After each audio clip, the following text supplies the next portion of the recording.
You see some action down in the jungle. The Quibble landing onto both, though, is going to deal a decent chunk of damage there. Palmatora finds a lot of auto attacks onto Dingo, forcing G2K back. Not allowed to bully out the jungle pair of Team Secret as we saw last game. So already a little bit better for Team Secret. Long way to go, though. Okay, so let's talk a little bit more about this Kestrel pick, because it is effectively above the Kestrel comp, and it is going to be paired up with the Finns. So my predictions on what Team Secret bring out, pretty on point today. Good to know that I do know the reigning champions here in Europe, given that I have cast them a fair amount of times. And we do see Dingo once again on this fortress, so I feel like a lot of comfort picks coming out from either side. This is the advantage of blind pick. Everybody gets to play what they feel pretty happy on. Palmatoro has been playing this Adagio whenever it has been available in this buff comp. Usually he is the guy that helps to support Qualifier in his road to success. And Kestrel is something that they've been bringing out. Hang on a second though, as they go for a bit of a cheeky invade. Nice disengage, understanding that they were at a numbers advantage. But this Kestrel has been brought out in the live championships, and since her buffs on patch 1.16, it doesn't surprise me that Qualifier are going to bring her out again. Oh, Dark Potato, look at that damage, though, jumping right on top of Qualifier, finding the kill, and able to walk out of there. Palmatoro playing very safe, not wanting to go for the hunt. Is going to be the first blood again, going the way of G2K. They seem to be picking this up pretty consistently. Very strong in the early game as a team. Moving forward, though, can they keep it up? That's the question. Very smart play from Dingo, realizing that the three-man unit coming out from Team Secret would be rotating back up to the lane because they were just spotted down in the jungle. So Dingo cut off the easiest access route back into the lane, and that just set G2 up for a beautiful fight that was guaranteed to go in their favor. Again, fighting in this narrow choke point against this team composition, especially this early on, is just going to set up G2 for success. So really nice play from Dingo, really liked it a lot. Indeed, it was very good, and you know, this is just to remind people the same composition we saw out of G2K in Game 2. Team Secret should be wary about the things that they struggled with in that match. You know, they know that when they fought in the jungle, things typically went a bit worse. So you got to be careful of that. Mowgli face check in there is going to spot out members of G2K as Redix takes a lot of damage from that buffed up Qualifier. Dingo as well, also taken fairly low. So Team Secret, they are doing some nice damage here, but they haven't been able to find any openings to actually get kills yet. Not as of yet, but this is where you're starting to see the phenomenal siege that this Kestrel has available to her. Able to put down a lot of damage, going for this weapon power build, which I feel is the optimal route to go for right now. But with the Glimmer Shot stacks that you have, you just sit underneath the turret and you buff her up, and she just gets so much poke damage down. And because she's weapon power, she takes those turrets that much quicker. So it wouldn't surprise me if Team Secret quickly rotate up to the lane and continue with this siege, because G2 do not have very much wave clear available.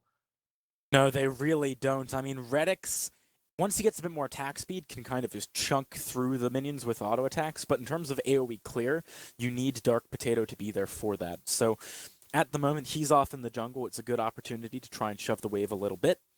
But they can't really find the initiation onto Redix that they're looking for just to dissuade him from sticking around. So Team Secret going to back off, play it cool. Feel like they're playing this early game fairly shrewdly. They're not biting off too much. UK, on the other hand, taking a lot of very smart fights. Oh, they realize that they do have the stronger early game, especially when you have the Adagio in the jungle. I think you could have done that. You could have put the Kestrel in the jungle, just like Lemon and Lime did. But then I suppose you could argue that you'd still have the weak jungle, because that is what G2 actually abused quite heavily yesterday, where they realized that with the Glaive Fortress, you're going to have that stronger 2 versus 2. And I feel like this is right now the big 2v2. It reminds me of when we had the Fortress Koshka back in autumn. Right now, I just feel like the Fortress Glaive is very much like, yeah, we're all about the early game, we're all about the invades, and we're all about finding those fights in the early game and trying to build up an advantage there. So G2 right now just waiting for their back camps, as the Sorrow Blade now picked up for Qualifier. So this is now where I should expect Team Secret rotate up to the lane and start doing that push comp that they're so renowned for.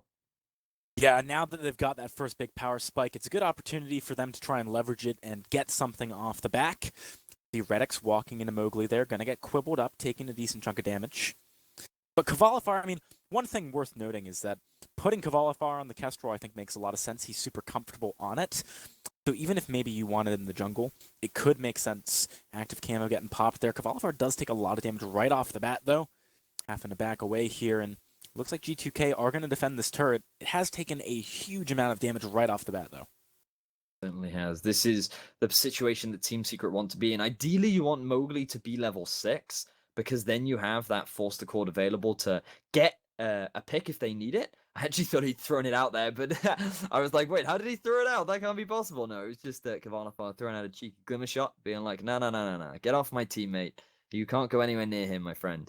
And once again, both teams just posturing. Dark Potato, you can see him looking for an opportunity if he can. So far, unable to find too many, though. It's only that one kill across the fold in 6.5 minutes of play, which is a little bit slower than we are used to with G2 at the very least. They like to really snowball things in the early game. It looks like they're giving up this turret, though, just to get some map presence around the gold mine. Are they going to be able to find this? Because it would be an okay trade if they do. Certainly looks like they should be able to. Team Secret going for the flank, though. They want to find some kind of a fight. Quibble down onto 2. Qualifier is buffed up a little bit. Glimmer Shot's not landing just yet, though, as the active camo gets popped. It stuns up Dingo. He is pretty low. Dark Potato trying to find that opening. One shot, one kill. Chunking him out. Secret just going to back off. They don't want to commit any more than they already have. But G2K, they were unable to find a good opening there. They invested a lot of resources into the gold mine, so trying to find a re-engage immediately afterwards, they realized would have been risky for them. And because Mowgli was just sitting on the front line, you'd have to run through him to even slightly get onto Kavalify, who still had his active camo available. So it was smart from G2 not to try and force it. But because of the positional advantage Team Secret had, I felt like they could have just rotated up and took themselves that turret, but they decided not to. Oh no, they did actually pick up that turret. So my mistake. They were able to secure themselves that objective, which I think was the smart thing to do. You know, trade objective for objective, and I think Team Secret actually prefer that, taking away those turrets. So something interesting here. Whilst we have at least one mirror matchup to talk about, the difference in builds between Redix and Palmatoro, we're seeing 2 heavy prisms and that Swift shooter versus a Shatterglass rush. How do you feel the builds compare here? So Palmatoro's more building around Kavalifar. When you have that Shatterglass, you're stacking up the crystal power. So that basically says, I want my... hang on a second. Redix caught out. Oh, that's a lot of damage right away. One shot, one kill. Gonna get dodged out, though. Redix aware of what's going on, but he might get caught up by Palmatoro. Oh, sneaky sausage Redix. This guy. Second time he's done it now. Very close. He's playing with my heartstrings a little bit. Sure, that's a song, isn't it? Is that a song? That sounds like the name or the lyrics of a song. Playing with my heartstrings, but butter. Anyway, right now, Kavanafar. Yeah, let's talk about the item builds. We can see that Team Secret actually trying to disengage this fight. Dark Potato, look at how much damage he takes as he dives onto the back line, but Palmatoro in a similar situation. Kavalifar trying to kite here, needs a few more attacks to find anything, but can he get it? Mowgli on the front line, finds a 3-man quibble. Dark Potato knocks Kavalifar in. Perfectly played by Dark Potato, just buying his time until he can do that. G2K, flawless so far with 4 kills. Wait, actually, is there... Yeah, it is flawless. 100% kill participation on everyone. Flawless.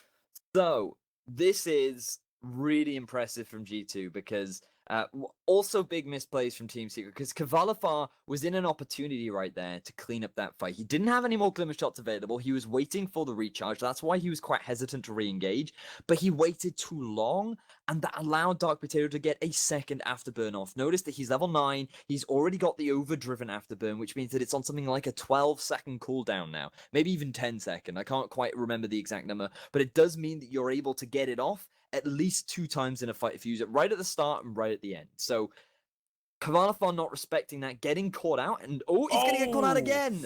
Yeah, second time, unlucky. Trying to use that active camo to get away, not going to be able to do it. Palmatoro likely to fall here as well. Feels like Team Secret are kind of falling apart in this game 3, Vedius. This isn't the Team Secret we're used to seeing. Well, I want to give more credit to G2, to be honest, because it all comes off the back of this aggression coming out from Dingo. He is not afraid to just leap onto Kavalifar and be like, hey, you've got the speed boost, Dark Potato. You've got everything that you need. Let's try and force this fight. And they do it. Really good success coming out from G2. And a big thing I also feel from Team Secret is actually a little bit of their itemization. I feel like in the last game, Mowgli did not pick up a Crucible. And this game, he still is not working towards one. And I feel like that is a big misplay because imagine if Qualifier had that second reflex block available to him whenever Dark Potato was trying to get on top of him or whenever that burst of judgment was about to come out. You have to remember how great of a pickup Crucible is, especially into Adagio. And you can see Dingo, that's his second major item. So you can see how the difference in itemization is actually working quite heavily in favor of G2 right now. It is very interesting so far. Right now, Palmatora looks like he wants to set something up, but Attack at the Pack gets popped by Dingo. Dark Potato finding Qualifier with some good damage here. The auto attack, the Attack of the Pack coming through. It finds the kill, and immediately Palmatora and Qualifier synchronized drop there from the two members of Team Secret. 8 kills to 0. G2K steamrolling right now. And Mowgli was nowhere near the rest of Team Secret. Team Secret relying a little bit too much on this buff composition, putting all of their eggs on that Qualifier basket, and it is not working out right now. It is so easy for this Glaven Fortress to just dive on top of him and shut him down immediately that it's Team Secret is struggling, just as you said. We're yet to see Mowgli land one of his famous forced accords. If they could somehow get Redix caught out of position, that could be the avenue back into the game.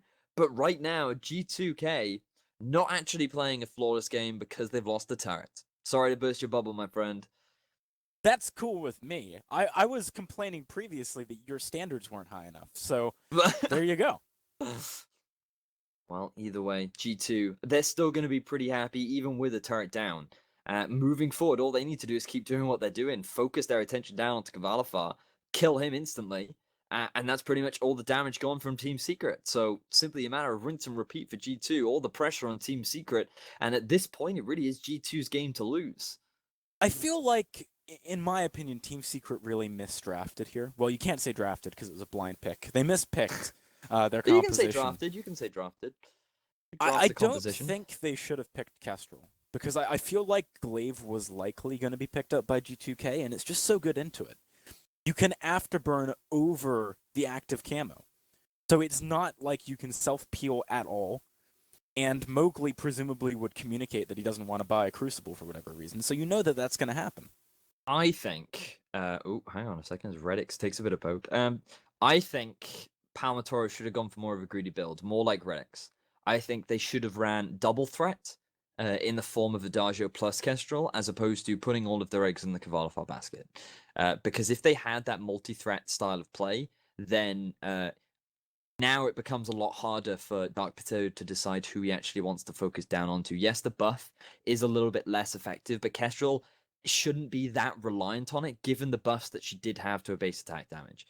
So I think that Palmatori should have been a little bit greedier in his play. And I think that, yeah, it's simply due to a matter of it makes G2's life easier because all they have to do is focus Qualifier. And as long as they do that, they're going to continue winning these fights. I definitely feel like for the entirety of Team Secret this game, there hasn't been enough adaptation to the information that they got as soon as they got in the game, right? So, like, they didn't know what composition it was. They get into the game, they see the composition, but they don't really build around it or change their playstyle to adapt to it. They're kind of playing this composition the same way they'd play it against other teams, right? And I feel like that's not something you can afford to do. Once you get to the semifinals, the level of play here is just too high.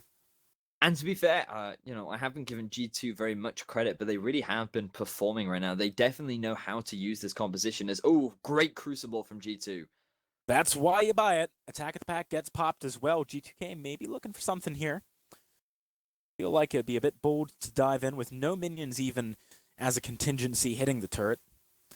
Like they are going to back away. Qualifier leading the charge boldly, trying to find some kind of opportunity to go for some damage, but he doesn't get it. Kraken spawning now, so this is the opportunity for G2 to really drive the nail in. Question is, do they have the ability to get this down fast enough? They are going to start it off. Team Secret not making any quick movements down towards the Kraken. In fact, Qualifier backing to base. They're just going to give this one away. I feel like they have to, because you can't afford to fight in that choke point, which is the Tri-Brush against G2 at this point in time. The best bet they can hope for is using the poke that they have with Qualifier, who has now completed the Tyrant's Monocle as well.